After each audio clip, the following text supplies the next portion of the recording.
सुनो ये बुद्ध कथा। स्कूल से जाती थी तो बहुत सारे लड़के छेड़ते थे। अब छेड़ते इसलिए थे कि भाई एक दलित लड़की है और वो भी स्कूल के लिए जा रही है, दबती किसी से भी नहीं है। और मैं सच में बड़ी बदतमीज थी, मतलब, और कहीं ना कहीं से मुझे समाज ने बदतमीज बनाया था। मैं एक नॉर्मल घर की, गरीब घर की लड़की थी। कोई जब छेड़ता था, कोई बोलता था तो कितना मैं बर्दाश्त कर सकती थी, एक हद तक बर्दाश्त करती थी। जैसे लड़के मुझे देख करके सीटी मारते थे स्कूल में, मैं उनके सामने खड़े होकर डबल सीटी मारती थी, आ जाओ बेटा मैं तुम्हारी बरोबरी करने के लिए तैयार हूं। और घर में हमेशा शिकायत आती थी कि आपकी बेटी ने ये बदतमीजी कर दी। तो मेरा बड़ा भाई एक प्लास्टिक की शटर तैयार रखता था और जैसे मैं घर में आती थी, जिस दिन पंगा करके आती थी, मारपीट बहुत ज्यादा मैं लड़कों के साथ करती थी। और मेरा भाई जो है ना, शटर से मुझे मारना शुरू कर देता था। 4-4 दिन तक मैं बिस्तर से नहीं उठ पाती थी, क्योंकि उसको ये डर लगता था ये कहीं लड़कों के साथ मारपीट करके आती है, कहीं इसके साथ में कोई और बड़ा हादसा ना हो जाए, कहीं इसका मर्डर ना हो जाए। बहुत बार ऐसा हुआ भी, मेरे साथ में हादसा होने कई बार कोशिश हुई। एक बार एक लड़के ने मुझे छेड़ा और बाइक में था, उसने कहा आजा मेरी गाड़ी में बैठ जा। और मैं तो थी बदतमीज, मैंने कहा बेटा आज तो तुझे बता के रहूंगी, रोज रोज का तमाशा तुम लोगों को ठीक नहीं है। और मैं गई और मैंने उसके कमर में हाथ डाला और बाइक एक हाथ में कमर डाला, एक से मैंने बाइक पकड़ी। मैंने कहा बेटा तू लेके चल मुझे जहां लेके जाएगा। तो लड़का डर गया, कहले मैंने तुझे नहीं बोला। मैंने कहा मुझे पता है तूने मुझे भी बोला, आज तो मैं बेटा तेरे साथ ही जाऊंगी, आज कहाँ लेके जाएगा मुझे तू। तो वो लड़का घबरा गया। इतने में हमारे आसपास की वो लड़कियां थी, कुछ जो साथी मेरे, जो हम लोगों ने टीम बनाई थी, क्योंकि मैं बहुत कम एज में मैंने एक दलित क्रांतिकारी सेना बना लिया था। जब मैंने हाई स्कूल भी नहीं कर पाई थी, तब मैंने एक दलित क्रांतिकारी सेना का एक संगठन बनाया था। पूरे जिले में मैं चलाती थी उस संगठन को।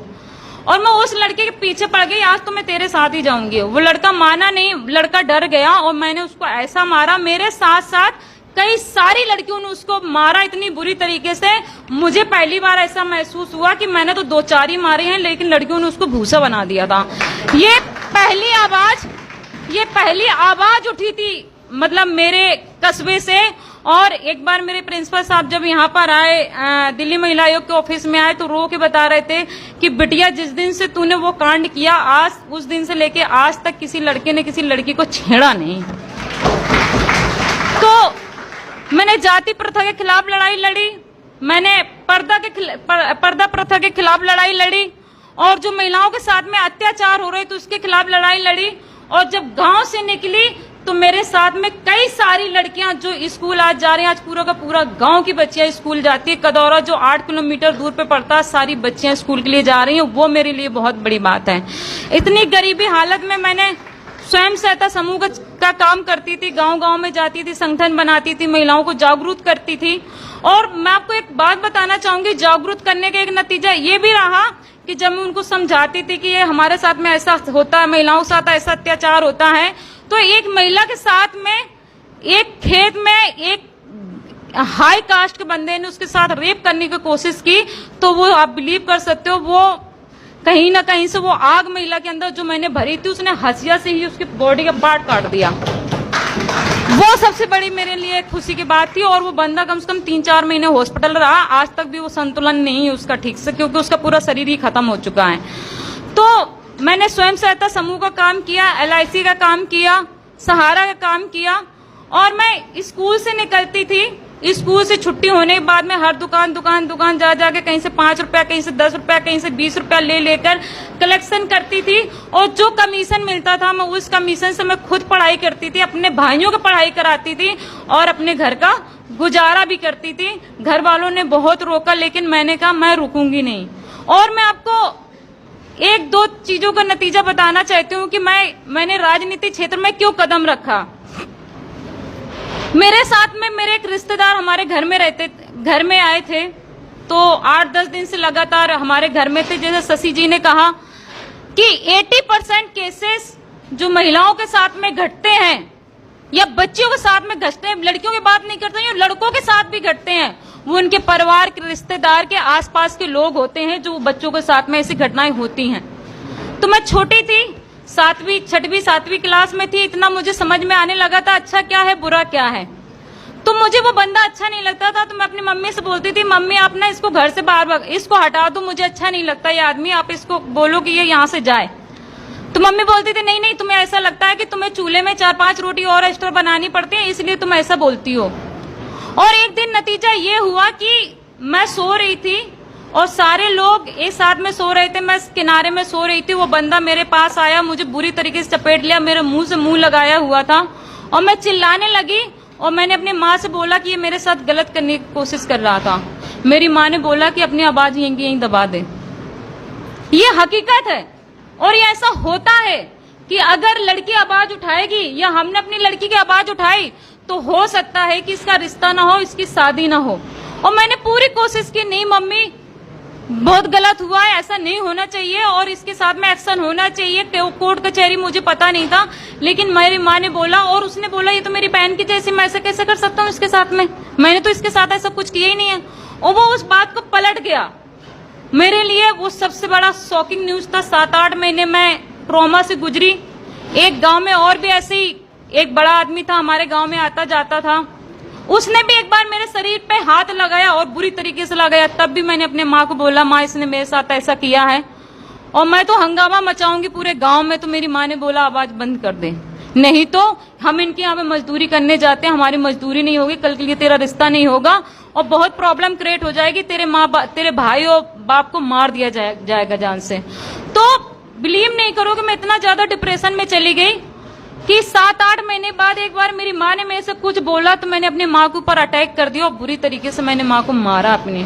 तो मैं आपसे ये कहना चाहती हूँ कि अगर आपके बच्चे उदास हैं, बात नहीं कर रहे हैं, अगर उनके साथ में कोई घटना होती है तो कहीं ना कहीं से माँ बाप भी उसके जिम्मेदार होते हैं।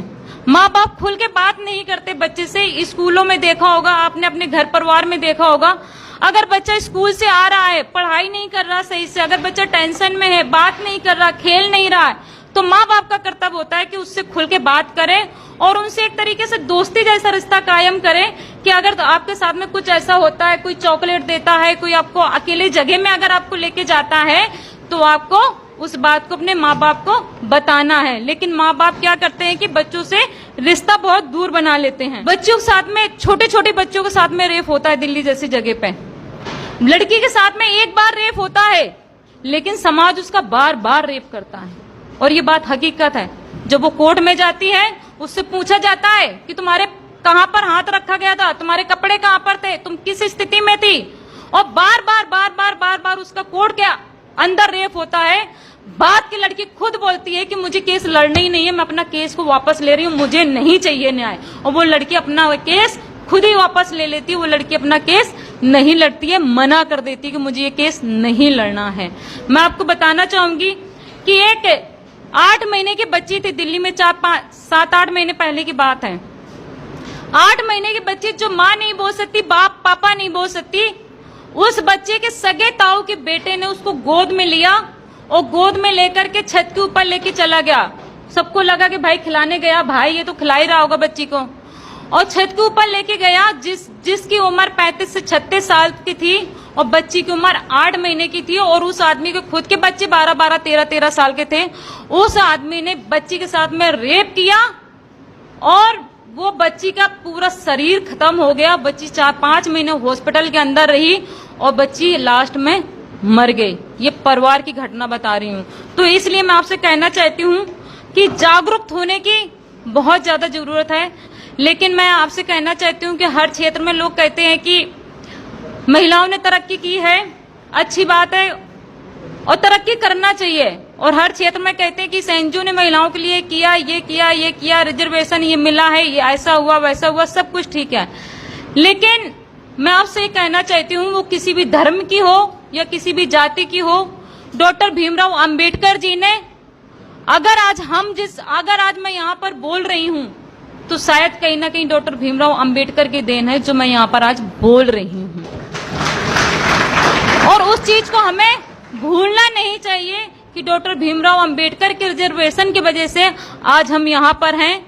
लोग कहते हैं कि रिजर्वेशन महिलाओं को बराबर का होना चाहिए, लेकिन कितनी पार्टी हैं जो अपने पार्टी के अंदर जब टिकट की बात आती है तो अगर 200 सीट अगर होती हैं तो उसमें से 2-4 महिलाओं को ही टिकट दिया जाता है। आज कितनी महिलाएं पार्लियामेंट की हैं? मेरे ख्याल से जिस दिन 50% महिलाएं पार्लियामेंट के अंदर पहुंच गई तो महिला सशक्तिकरण खुद ही अपने आप ऊपर उठ जाएगा। हर जगह पर जरूरत है महिलाओं को आगे जाने के लिए। कि मैं 2012 में एमएलए के चुनाव लड़ी, 2014 में मैं एमपी का चुनाव लड़ी बिजनौर से, नगीना सुरक्षित सीट से, और नहटौर सुरक्षित सीट से मैं 2012 में चुनाव लड़ी। जब मैं चुनाव लड़ती थी, आंदोलन करती थी, कई कई महीने में जेल के अंदर रह के आई। एक बार प्रयार जी का आंदोलन कर रही थी तो उसमें बहुत सारे अधिकारियों ने मुझे काफी हाथापाई हुई, मैंने भी हाथ उठाया अधिकारियों के ऊपर, और मुझे लेडीज पुलिस की जगह जेंट्स पुलिस ने मारा, और इतना मारा कि मरा हुआ मुझे छोड़ के आ गए। मैं 2-2, 3-3 महीने तक आंदोलन को लेकर के जेल में रहती रही। लेकिन जब मैं 2012 का चुनाव लड़ी, सबसे ज्यादा मेरे लिए तकलीफ की बात यह थी कि जब मैं 2012 में एमएलए के चुनाव लड़ी और जब 2 दिन रह गए चुनाव के, तो वहां के लोगों ने कहा कि एक चमारी को तो मुख्यमंत्री बना करके भेज दिया, वो आज हमारे ऊपर जूता मारी, और अगर दूसरी को बना दिया ये तो और भी ज्यादा खतरनाक है, ये तो हमसे और भी ज्यादा जूते मारेगी, इसलिए इसको हरा दो।